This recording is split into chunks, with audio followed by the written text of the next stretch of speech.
Il avait envoyé une lettre à tous ses proches en disant Oui, qu'il exactement. était exfiltré aux États-Unis comme agent Mission. infiltré de la DEA en mission. Enfin, il s'était imaginé un rôle d'agent secret. Donc il y a un côté mégalomaniaque et mythomane réuni, mais je pense que la réalité, c'est qu'il avait pu un rond, que tout ce qu'il entreprenait foirait.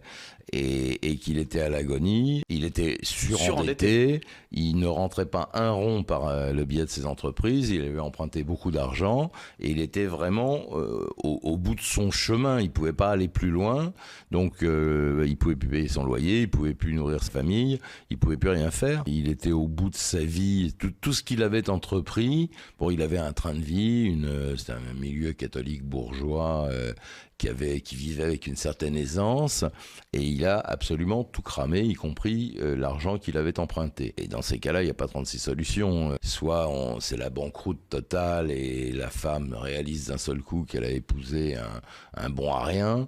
Les enfants, on va pas pouvoir leur payer leurs études, on peut plus les nourrir, on peut plus se loger. Et de façon brutale, il a effectivement le choix entre se suicider en abandonnant femme et enfants, soit de tuer femme et enfants. Ça s'appelle un suicide altruiste. Hein. C'est assez fréquent, c'est des affaires assez fréquentes, sauf que généralement on retrouve le corps de l'auteur principal, c'est-à-dire là en l'occurrence on aurait dû retrouver le corps de Xavier Dupont de Ligonnès qui aurait pu se suicider avec l'arme qu'il avait, ce qui n'exclut pas qu'il l'ait fait plus loin et plus tard.